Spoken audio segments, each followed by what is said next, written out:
Ministério de São Paulo, e de avante a caminhar. Jesus Cristo é o comandante, nunca, nunca recuar. A vitória dela é certa, o Senhor é quem nos dá. Jesus Cristo tem poder para salvar e para curar. Ministério de São Paulo, aleluia. Ministério de São Paulo, aleluia.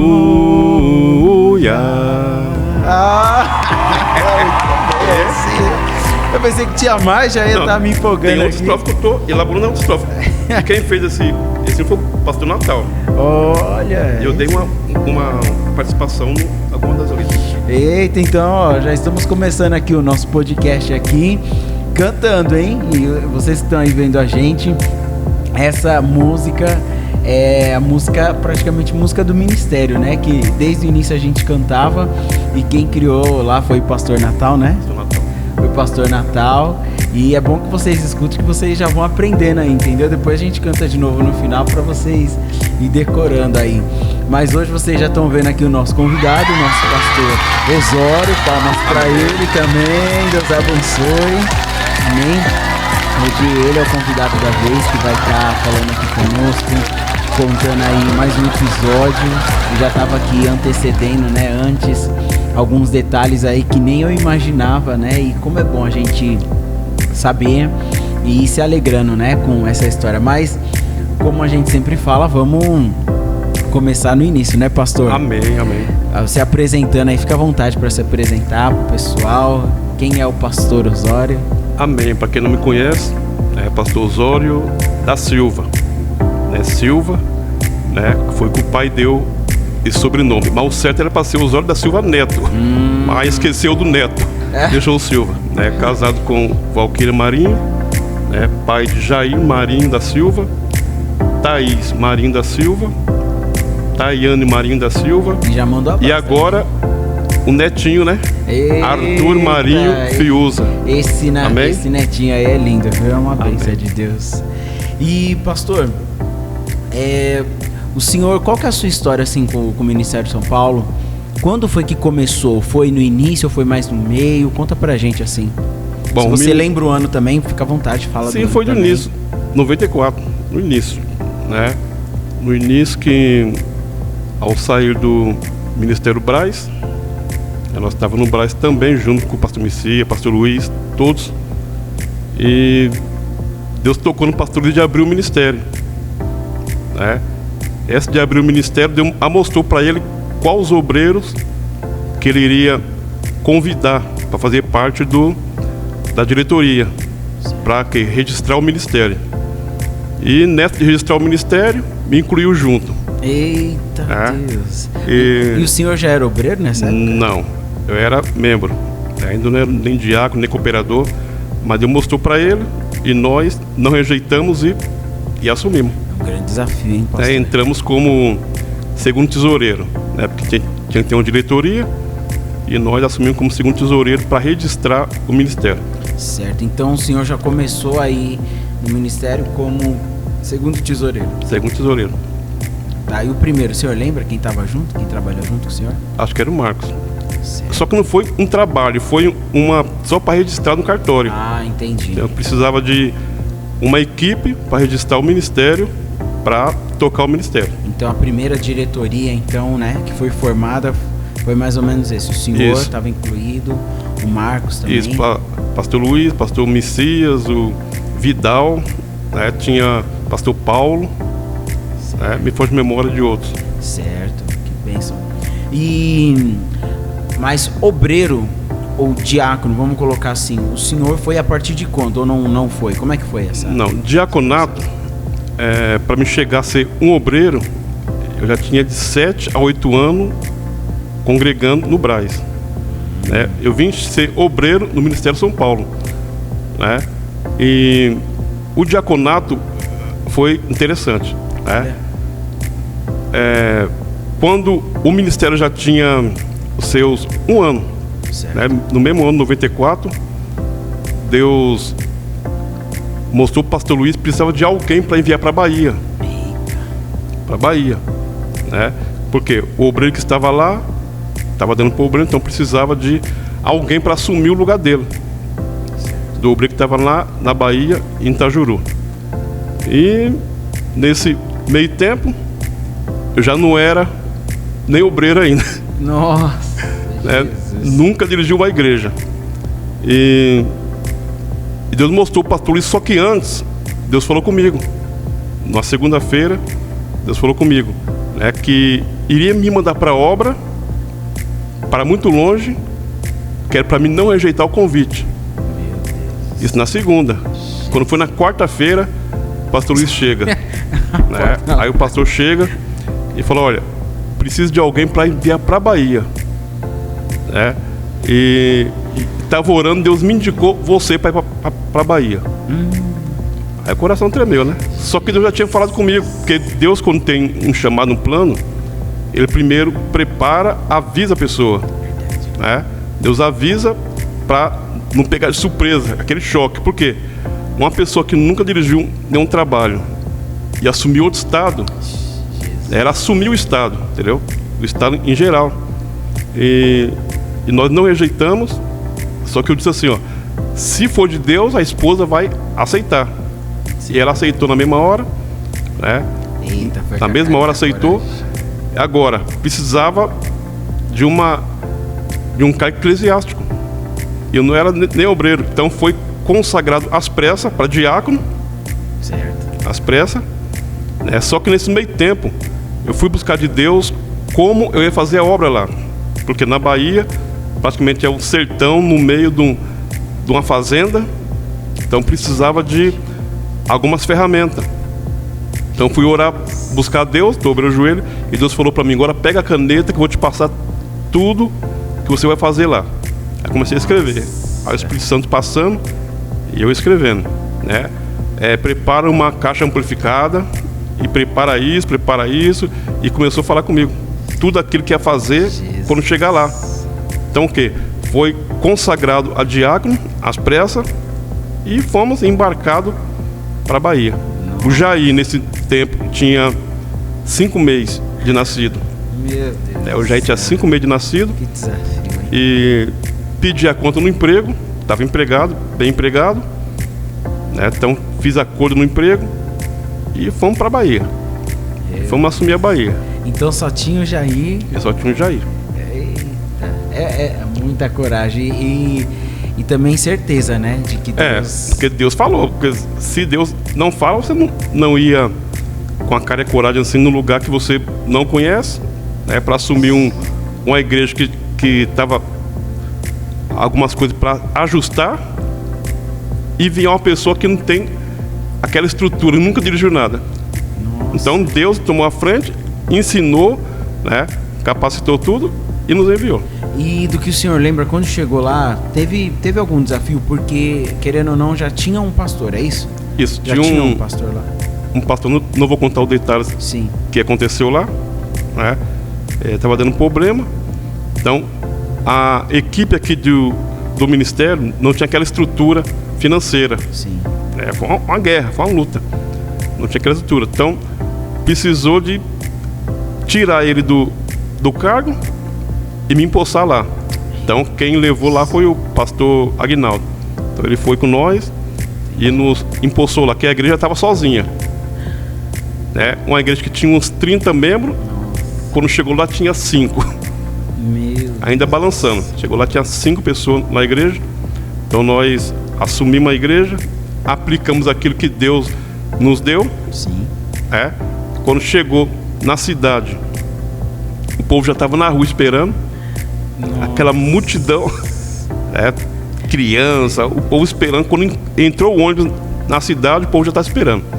Aí pegaram a mala do pastor, a sacola, e pegaram o Jair no colo, já queria dar caroço de jaca para ele, né? E assumimos lá a igreja, né? E essa fase que o senhor foi para lá foi quase o mesmo tempo, porque assim, a gente sabe que o pastor Luiz, também com o pastor Aguinaldo, eles tinham ganhado algumas almas lá. Isso. Certo? Então, pode-se dizer que foi ainda, é a mesma igreja? A gente está falando ainda do... Isso, a mesma igreja. A mesma, né? A mesma... Então, eles foi dado o início, aí o senhor foi para lá para dar continuidade ali? Para segurar, porque o povo estava indo para Batista, indo para outras igrejas, porque ficou sozinha a igreja. Então, nós assumimos, né, o primeiro culto, né, que nós começamos a anunciar na cidade, que a cidade era 2.500 habitantes, cidade pequena. Então, colocamos a caixa lá na janela da igreja, aumentamos o amplificador e começamos a anunciar o culto da noite e pregar o evangelho, culto. Quando foi o primeiro culto, já tinha umas 25 pessoas. Olha só. Que era uma casa de 2 cômodos, né? E lotou. E começamos lá a fazer obra lá. Graças a Deus. E aí o senhor ficou lá por mais ou menos quanto tempo, cuidando? Acho que uns 11 meses. 11 meses. Por que 11 meses? Porque lá tem alguns bichinhos, né, que, como diz cabeça vermelha, um bichinho mosquitinho. Então, se ele picava a pessoa, não pode coçar.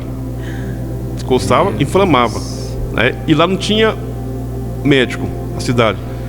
Para arrumar um posto, um médico, uma farmácia, tinha que ir em outra cidade, mais de 1 hora de ônibus. Então era complicado. Então, aí deu uma enfermidade na perna da esposa. Aí, para não piorar, tivemos que retornar embora. Aí assumiu lá a pastora Lourdes. Certo, eu lembro dessa pastora. E aí, o seu ministério aqui foi continuando os desafios, a questão de estar cuidando. Só que tinha um porém, precisava para servir a ceia. Certo. O pastor Natal vinha lá de outra cidade para servir a ceia. Tinha que vir servir a ceia, porque era diácono, não podia ministrar a ceia naquele tempo. O que precisou fazer? O pastor Natal pediu para me consagrar presbítero. Então foi tudo rápido. Então eu tive que viajar para São Paulo. Estava 3 meses lá. Viajar para cá para ser consagrado presbítero e retornar. Certo. Então foi de diácono a presbítero, foi 3 meses. Entendi. E o auxílio do pastor Natal, o senhor lembra se ele era de outra igreja e tal? Como que era esse vínculo? O que o senhor lembra? Não, o pastor... Porque assim, ele era de outra cidade, né? E vinha outra cidade. E ele ajudou muito, né? A gente lembra também do relato do pastor Luiz, tanto do pastor Aguinaldo, sobre o pastor Natal, às vezes... Então, se não me engano, foi ele que consagrou o pastor Luiz para pastor. Entendi. Pastor Natal que ungiu pastor Luiz. Então foi lá. Acho que ele veio para cá.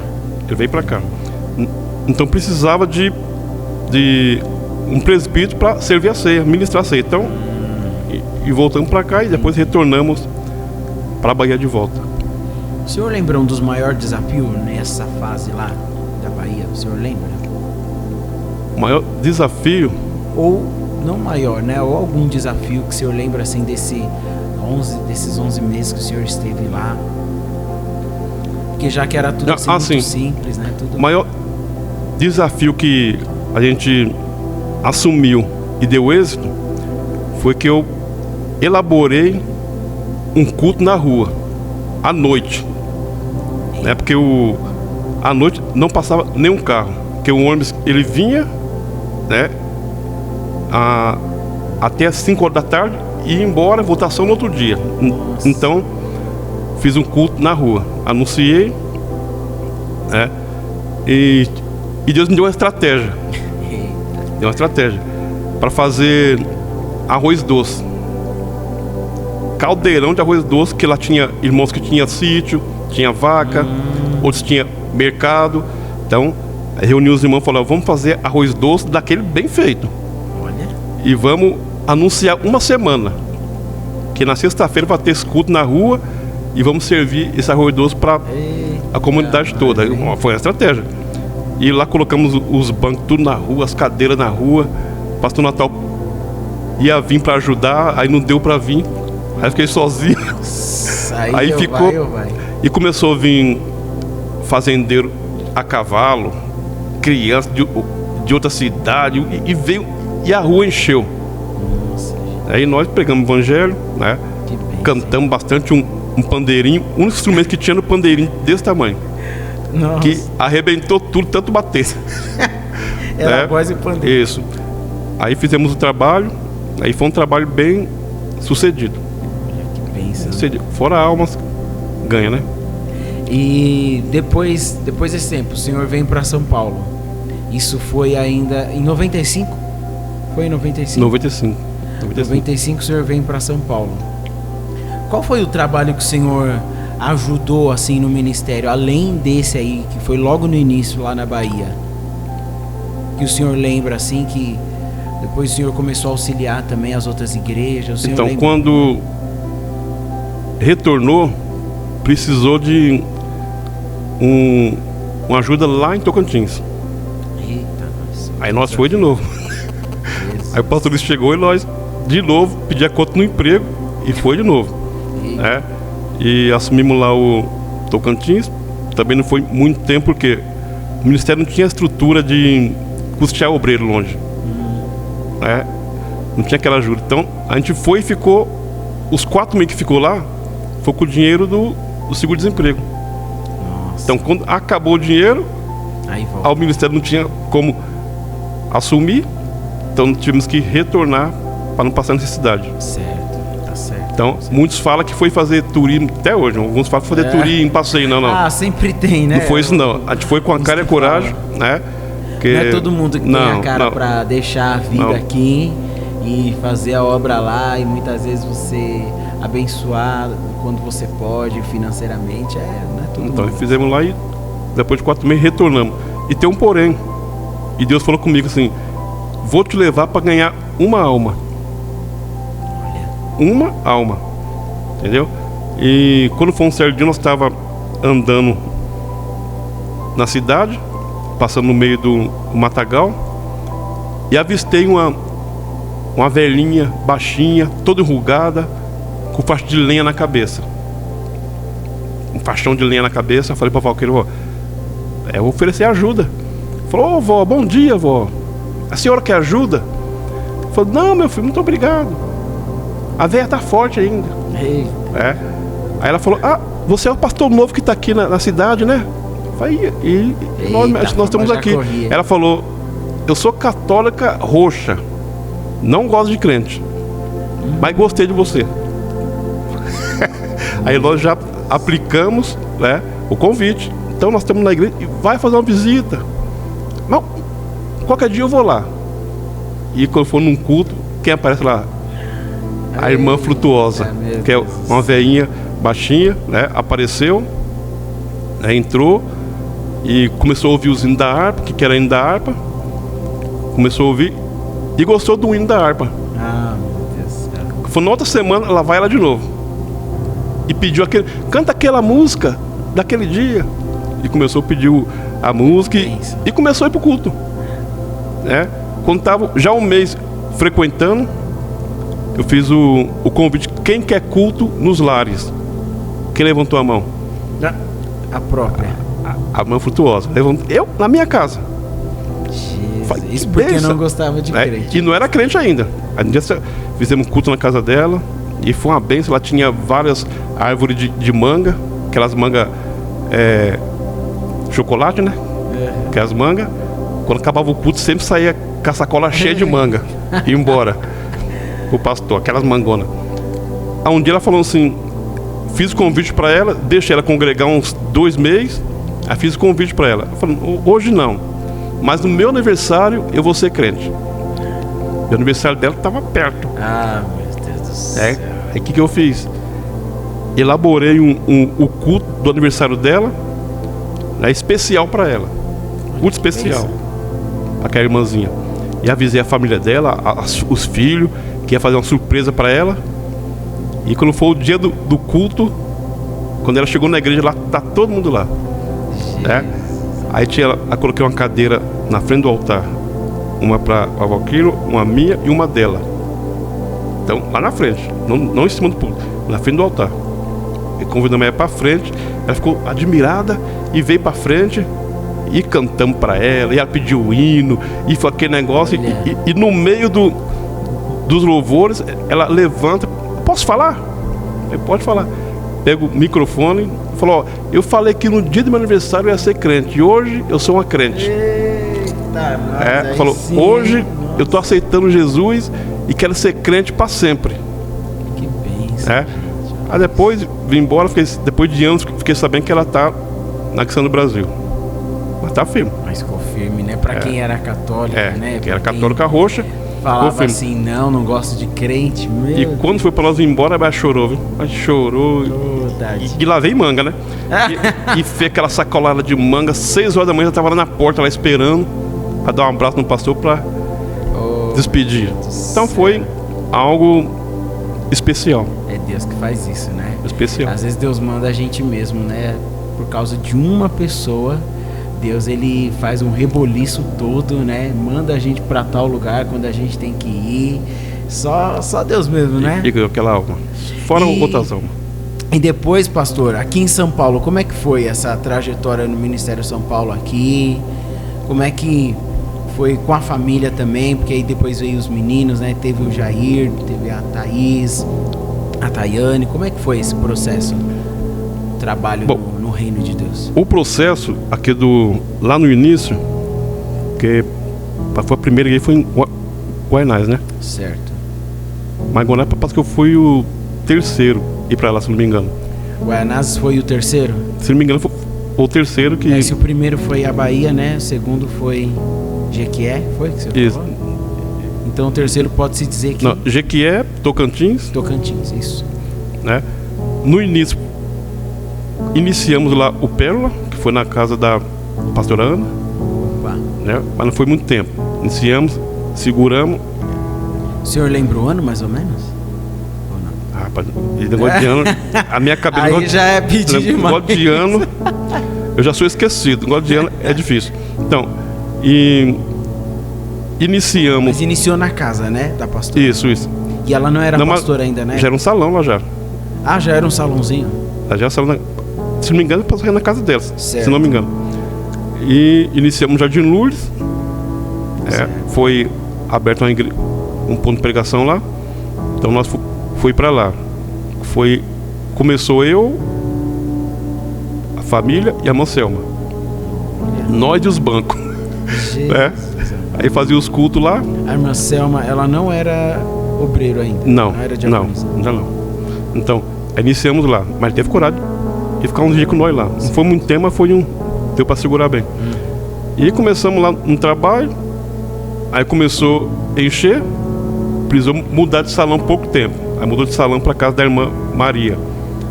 Só que antes, a gente fazia o culto na casa do irmão Zé Luiz. Antes de tudo isso aí. Fazia o culto na casa do irmão Zé Luiz. E dali passou pro salão. Ah, então foi primeiro no irmão José Luiz, em Jardim Lourdes. Isso. E ele até então era obreiro do ministério nessa época ou não? Era mais alguém que simplesmente abriu a casa, abriu a casa, foi se firmando. Abriu a casa e foi conhecer o ministério, sim. Entendi. Aí foi chegando. Ele e a família, que era grande, né? Sim. A família toda. E Jardim Lourdes. Do Jardim Lourdes, a gente foi pro Vila Holanda. Vila Holanda, que hoje é Fanganello, né? Então não era naquele salão que é atualmente? Não. Era lá no Vila Holanda, né? Aí era em outro canto, depois passou Vila Holanda, do Vila Holanda foi Fanganello. Então, no caso de hoje, dessa igreja do Fanganello, no início foi o senhor quem ajudou lá nessa obra? Isso, ajudamos lá. O senhor estava com alguém? Com outro obreiro nessa época, não? Era a cara, a coragem e a família. E às vezes a pé de lá até lá, porque é longe, né? É longe. Às vezes ia a pé, a pegava ônibus, aquele negócio todo. E ficamos de lá. Onde nós fomos? Vai lembrando aí, vai puxando da memória, hein? Acho que foi isso. Dentro do ministério, né? E no ministério, essa sua trajetória, como o senhor mencionou, esse tempo, né, que o senhor muitas vezes ajudava no início e voltava de novo. Ajudava, né, nessas congregações e tal, e voltava. Como que o senhor, assim, define o seu ministério? Porque tem pessoas que pensam assim, não, eu tenho ministério, então eu tenho que ficar ali ali naquela congregação que o pastor mandou abrir até o dia, meus fins dos dias. No caso, o senhor, como o senhor define o seu ministério? Não, o meu ministério, que eu percebi desde o início, não é ser um pastor assim, ficar ali focado ali anos. Vai ali, estrutura um trabalho, né? Aí Deus prepara alguém para tocar o resto, como diz lá o apóstolo Paulo, né? Que ele plantou, Apolo regou, mas quem dá o crescimento é Deus, né? Então tem obreiro que tem aquela capacidade de ficar muitos anos ali, dando fruto ali, né? Que o importante não é o ano que você fica no lugar, o importante é, além de que fica ano, ter fruto, entendeu? Porque tem muitas vezes que fica pouco tempo e dá fruto, mas tem muitos que fica muitos anos e não tem fruto. Então tem esse contratempo. E o que o senhor pode dizer para aqueles que estão te vendo agora, que muitas vezes tem um ministério, hoje, né, atualmente dizem que é um ministério itinerante.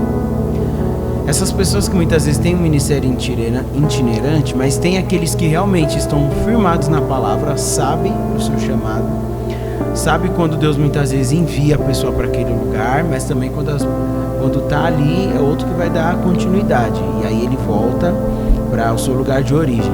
Mas também tem aqueles que não têm essa visão. Eles acham que eles têm que ficar pulando em todo lugar, porque hoje em dia tem gente que chama assim desigrejado. Ele não quer estar debaixo de uma autoridade. Hoje, o que o senhor, com toda a sua experiência, desde quando Deus te chamou lá do início, poderia dizer para essa pessoa olhando ali para a câmera ali? O que você poderia dizer de conselho para essa pessoa assim, que muitas vezes ainda não está entendendo o que Deus realmente está requerendo? Então, a pessoa que tem um chamado itinerante, né? Ele primeiramente tem que ter o aval e o apoio de um ministério. Ele tem que estar o quê? Debaixo de uma autoridade. Ele tem que ter um pastor, um ministério responsável por ele. Porque tem muitos que se dizem itinerante, mas não tem alguém que pode testemunhar por ele. Não tem um ministério, não tem um pastor que pode ser o seu pai, mentor espiritual, e sair pregando as todas por aí. Não, ele tem que ter um apoio, né? Ele tendo o apoio, né, sempre vai poder achar ele em qualquer momento. Certo. Entendeu? Verdade. E o itinerante, ele tem que ter o quê na mão? A carta assinada pelo seu pastor líder, pelo seu mentor espiritual, uma carta de recomendação, né? Para onde ele for, ele ter um aval, entendeu?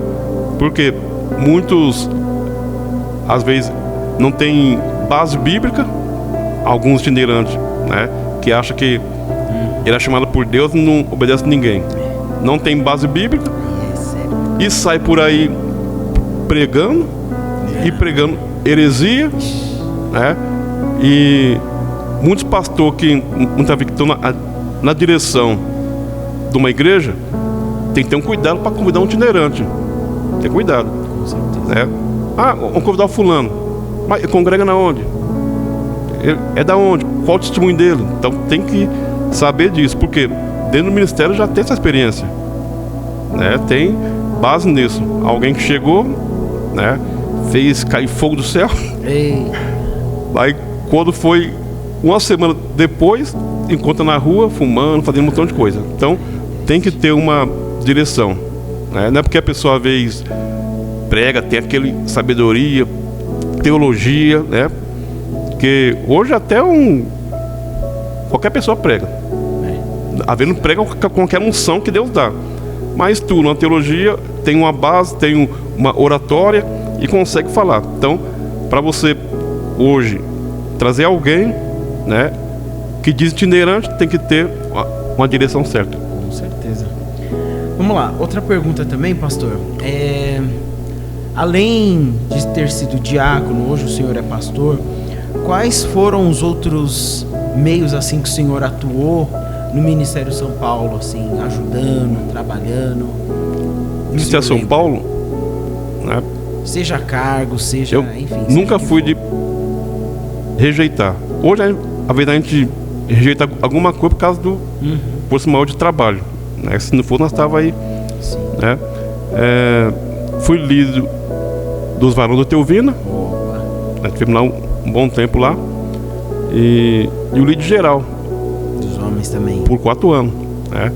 Foi o líder geral que nós praticamente assumimos, que o pastor Luiz nos procurou, e eu rebolei para lá, para cá, tentando fugir, e ele que era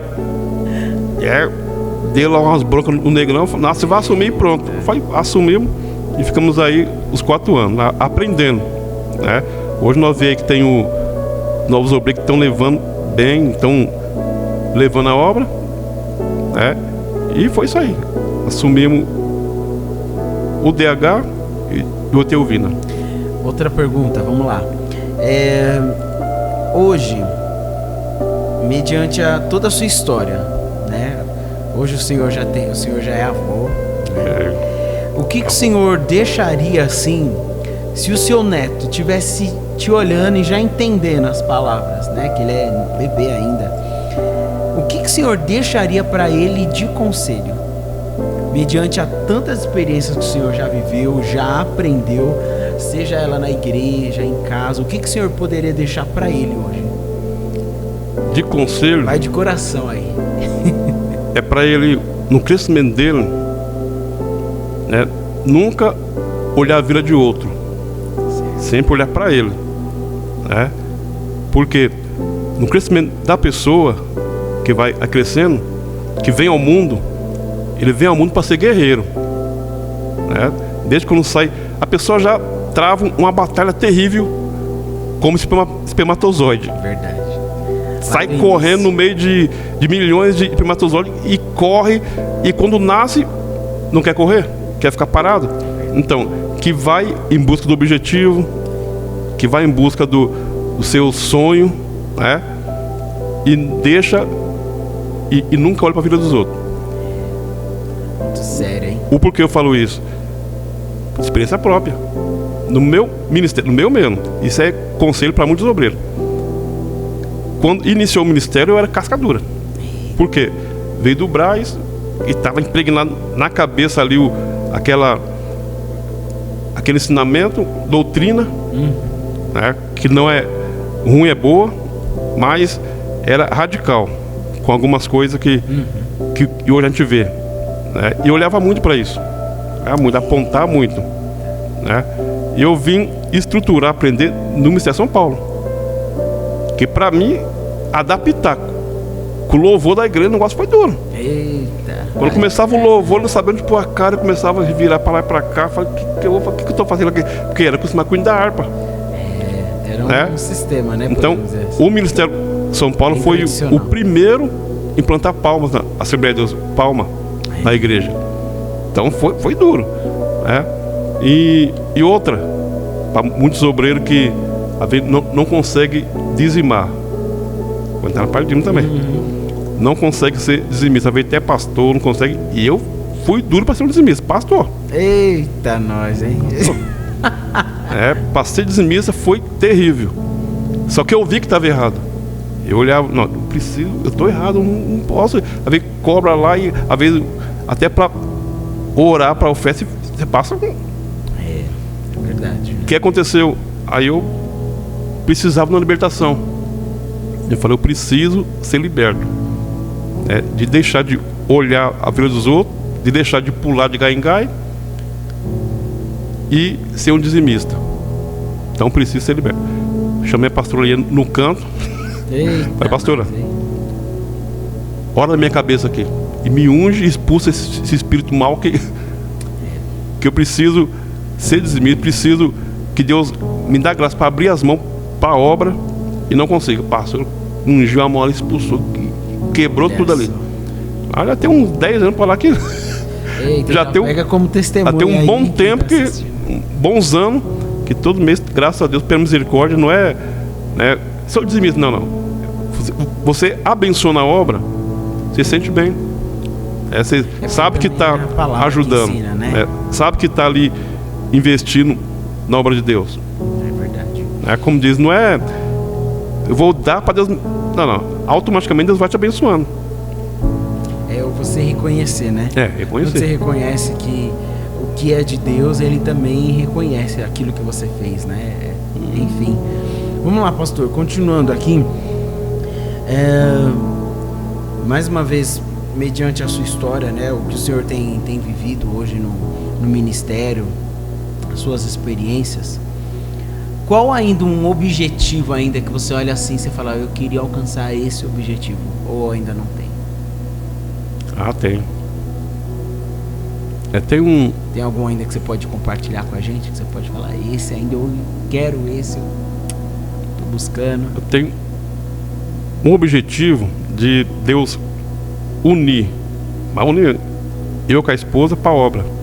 Aí é bom. Unir, quebrar as barreiras, tirar, né, os carrapichos, tirar tudo aquilo que precisa ser tirado e nos enviar para a obra. Não, é um grande desafio. Esse eu tenho Você, homem que está escutando isso, precisa desejo grande. Unido. É porque muitas vezes a pessoa olha assim, mas é um pastor, não está dirigindo igreja, né? Então nós temos vasta experiência. Que já dirigi 3 igrejas, templos grandes da Madureira, em Taubaté, né? Que eu precisei de mudar, né? Sair de São Paulo para o Vale do Paraíba, por força maior. Sim. Né? E o objetivo era o quê? Levar o ministério para lá. Só que não deu certo e Deus nos colocou na Madureira. E ali assumimos 3 trabalhos grandes, estruturados.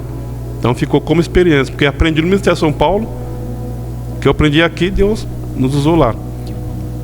Mas tem que estar, né? Tem que estar alinhado os dois, né? E é difícil quando não estão, porque a mulher, ainda mais no caso da Valquíria, um abraço para você, Valquíria. Para quem não sabe, a Valquíria cuidou de mim quando eu era criança, hein? Olha só como esse bastante mundo tempo. foi minha babá. E ainda mais das experiências que o pastor contou aqui, isso porque ele nem contou todas e nem foi tão detalhista, né?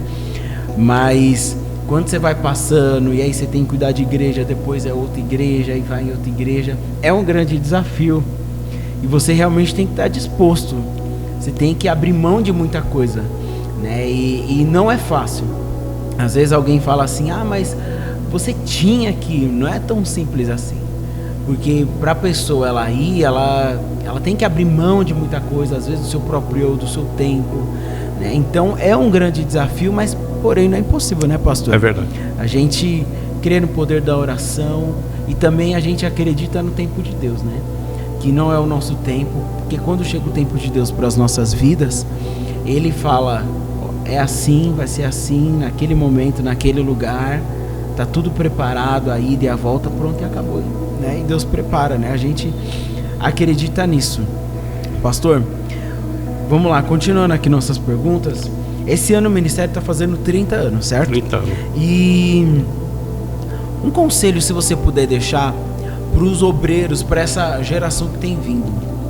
Tem obreiro, tem aqueles também que não são obreiros, mas têm crescido aqui nesse lugar, têm aprendido, até mesmo lá na igreja de Adiante Elvina, que é a igreja que você hoje congrega lá, isso, juntamente com a pastora Lia. O que você poderia deixar de ensinamento assim para eles? Ainda mais porque são tempos diferentes, né? Muito diferente. O tempo que o Senhor veio é um tempo em que era tudo, como a gente sempre fala aqui, era tudo na raça. Você tá junto, já vai lá pregar, você lê Bíblia, então já vai lá falar, já vai dirigir o culto. Então era mais ou menos assim. Não tinha uma escola antes. Hoje, graças a Deus, conforme o tempo a gente foi aprendendo, vai ensinando a próxima geração, mas antigamente não tinha isso. O que você poderia deixar aí para esse povo que está chegando aí? O que eu vejo dentro do ministério, que quem tem visão espiritual vê, né? O ministério, por os homens, muitas vezes tem, alguns, não todos, tem se acovardado.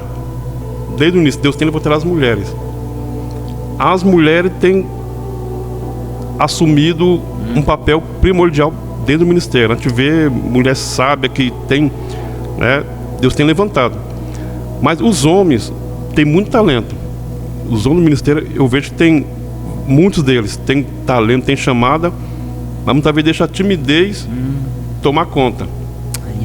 Porque o que a pessoa quer, às vezes, pregar, bonito. Porque muitas vezes vê na internet que esse pregadorzão, não é isso. Deus não quer isso. Deus quer te usar da forma que você é. Porque lá em Mateus 25, 14 ao 19, fala dos 10 talentos. Né? Para um ele deu 5, para um deu 2, para outro deu 1. Então todos os homens do ministério, todos os obreiros, têm talento, têm chamada. E grande chamada, grande sabedoria. A gente vê aí, né? Uns que estão assumindo agora alguns trabalhos que antes não fazia nada, tinha medo, hoje já está levando. Então o ministério tem muito para crescer nessa nova geração. Tem uma geração nova que está chegando aí, que Deus vai fazer coisas grandes no ministério, né? E já aproveitando em nome do ministério, parabenizar o pastor Lucas, né, por esse incentivo, por essa iniciativa, né? Porque é coisa nova dentro do ministério. E eu creio que depois dos 30 anos não vai parar esse trabalho, não. Vai continuar. Amém. Porque Deus estava me passando lá no serviço que Deus vai dar o quê? Nova estratégia para esse trabalho de podcast aqui. Nova estratégia, né? Vai ter outras pessoas, muita coisa que Deus vai passar na mente do pastor, vai ter outra pessoa aqui junto. Então Deus vai estruturar esse trabalho. Porque o ministério vai ser muito mais expandido através desse trabalho, que vai estruturar mais. Entendeu? Vai estruturar mais. Eu creio nisso, em nome de Jesus. Até fugiu a pergunta aqui, que já está na ponta da língua. Pastor, como que o senhor se vê, você, tantos homens e mulheres assim de Deus que iniciaram esse trabalho e hoje ainda fazem parte, como que o senhor se vê daqui para alguns anos com essa nova geração? Porque a Bíblia diz que uma geração contará a outra dos feitos do Senhor, né? E a gente aprende, né, com vários homens e mulheres que entraram na história da galeria dos heróis da fé, né? Homens que fizeram história, muitas mulheres que venceram também. Como que o senhor se vê hoje com as próximas gerações que virão, hoje no ministério? Como que você poderia enxergar assim algo que você fala, não, pode ser que seja assim, desse jeito? Como que o senhor? Bom, o meu sonho é o sonho do ministério, como era o sonho do pastor Luiz, é ver grandes homens, grandes mulheres de Deus, né? Muitas almas chegando, se convertendo, como Deus tem salvado muitas pessoas das drogas, tem salvado muito. É para você ver, para o ministério iniciar com 8 obreiros, mais ou menos uns 20 membros, mais ou menos. E hoje era para estar maior, né? Lógico que é para estar maior. Se todos arregaçassem a manga, né, e colocassem a mão no arado, né? E aproveitando que eu estou aqui falando para a multidão, para multidão. Aproveita, agora é o momento. Você que está dentro do ministério, né, e fala mal do ministério, nunca faça isso. Porque você tem que estar junto, né? Tá abraçando junto a causa da obra. Para quê? Para que o ministério venha crescer mais, que ele venha expandir, né? Eu creio que Deus vai abrir de novo, que trabalhar de Lourdes, nosso sonho é abrir de novo lá. Deus vai preparar esse caminho, né? Então o ministério vai expandir muito, mas para isso é preciso mais união.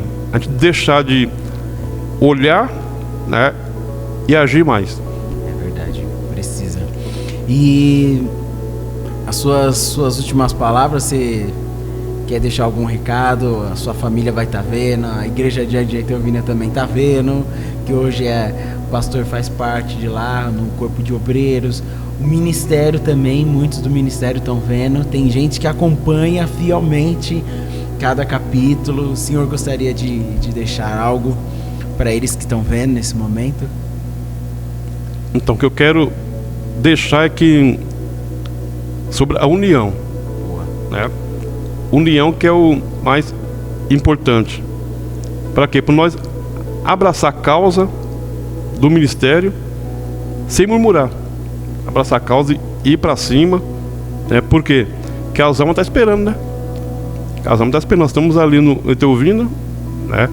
Aprendendo mais e mais ainda com a pastora Lia, que a mulher sabe, e estamos ali aprendendo. Mas se a pastora aprende, estão aprendendo. Né?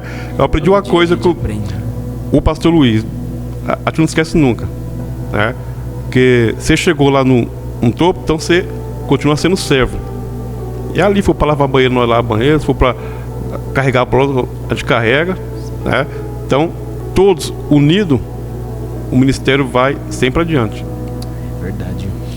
Já que o senhor citou aí sobre o pastor Luiz, algo que mais marcou o senhor também na vida do pastor Luiz, ou nos seus ensinamentos que ele muitas vezes falava, o senhor lembra? Alguma coisa assim que... Uma das coisas que ele sempre ensinava, ou foi... Como o senhor sempre acompanhou o pastor Luiz praticamente desde o início, ensinamentos que ele muitas vezes repetia, falava com o povo, seja em reunião de obreiros, seja nos cultos, o senhor lembra de alguma coisa assim que você falou?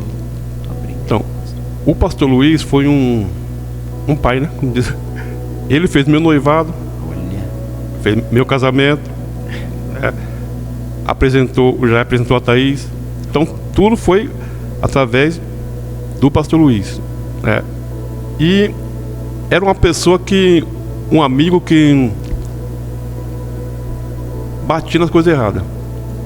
Ele me dizia, não, batia, toma, pá. Se estava errado, ele... Não esperava não, já falava. E eu apanhei muito. Aí o pastor Luiz pegava mesmo o neguinho com um jeito que eu ficava bravo com ele. Só ia ficar nervoso, eu ficava em casa dias em casa nervoso. Nossa. Mas surgia fruto, crescia. Porque o amor, né, não é só a pessoa passar a mão, é você falar a verdade daquilo que você está errando. Hoje eu estou em pé ainda, pela misericórdia, através do pastor Luiz e pastor Lia, né?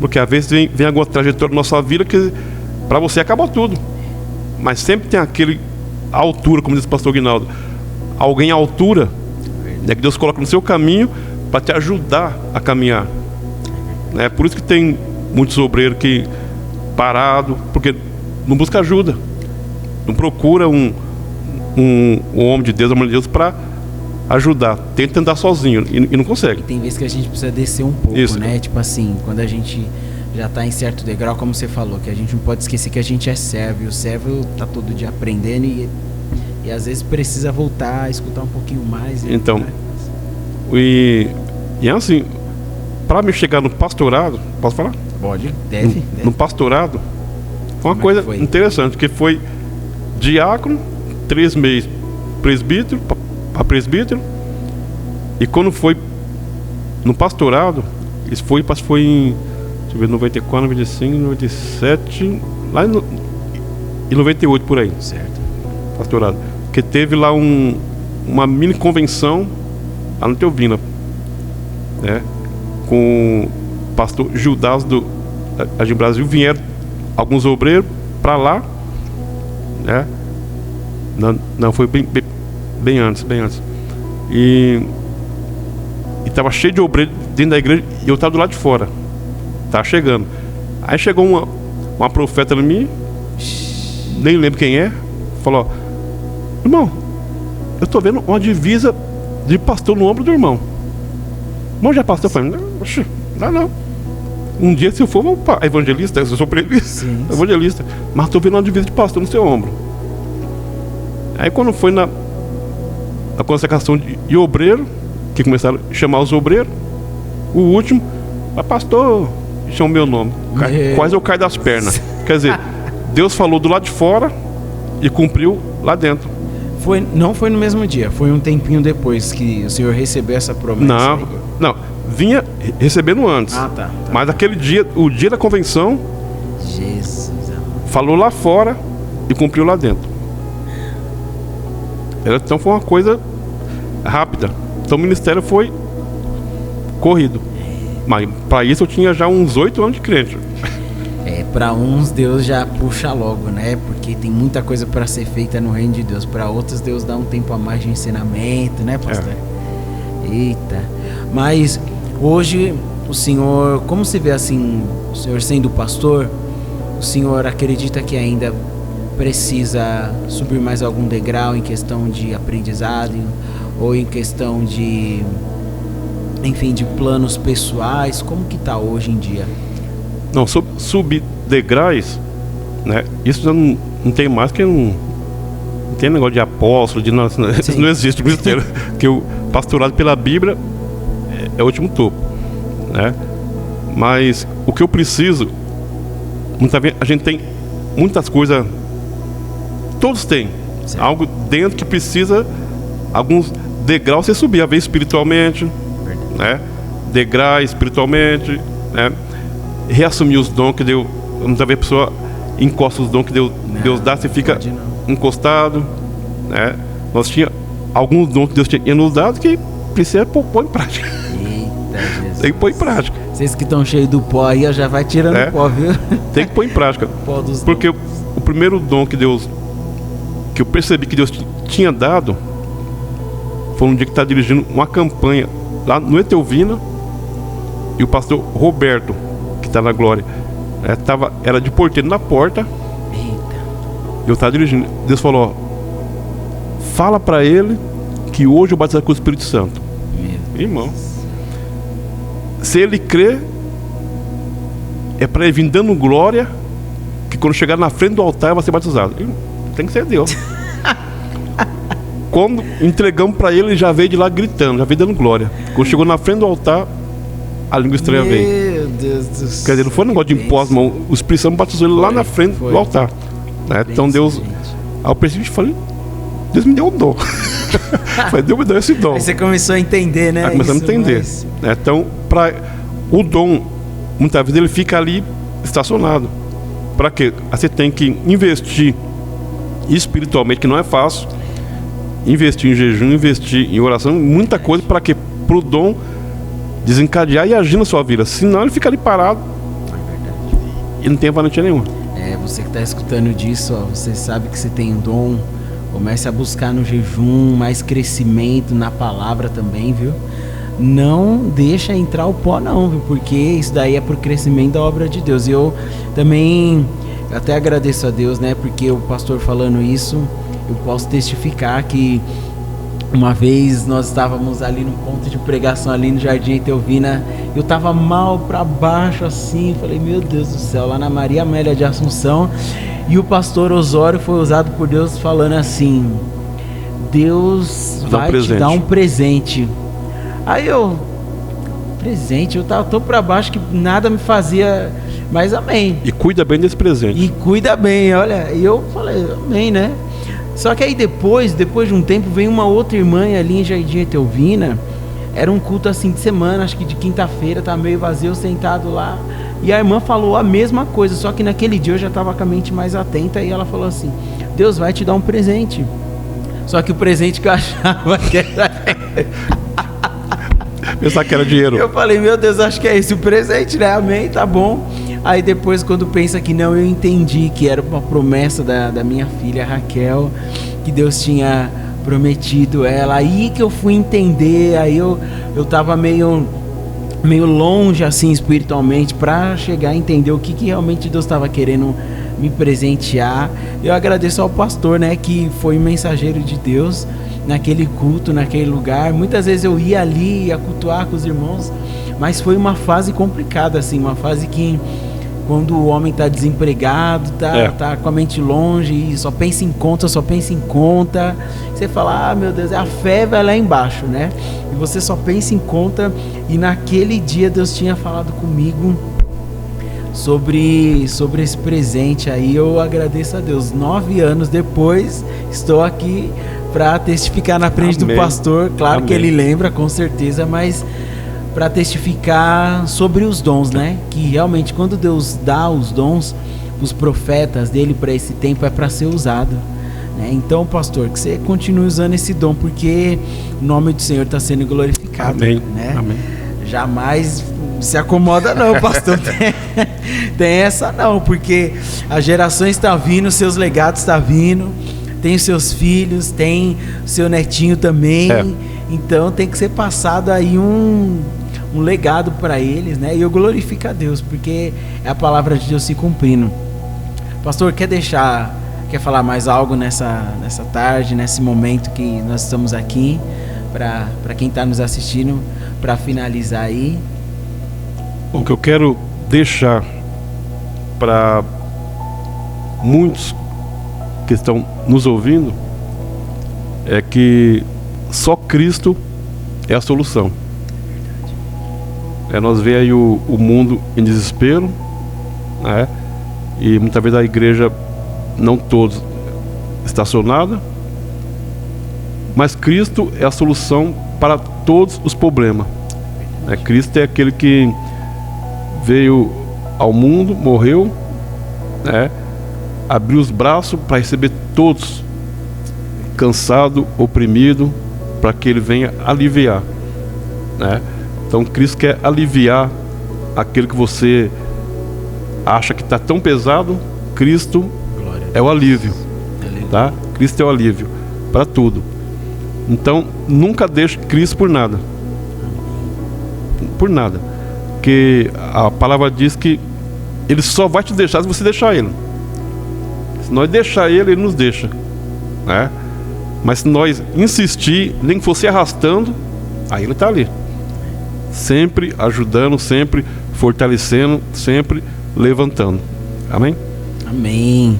Bom, então nós estamos encerrando aqui. Eu quero agradecer ao pastor Osório. Amém. Muito obrigado mesmo por ter dedicado a esse tempo para vir aqui. Eu creio que essas pessoas que estão vendo nesse momento também estão sendo edificadas com essa palavra, também com esse testemunho de vida, viu? É muito bom vocês que estão aí conhecer os obreiros que fizeram e fazem parte dessa igreja, estão escrevendo a história desse ministério. Você vê que não são pessoas perfeitas, não existe pessoas perfeitas, são pessoas que dia após dia têm crescido em Deus.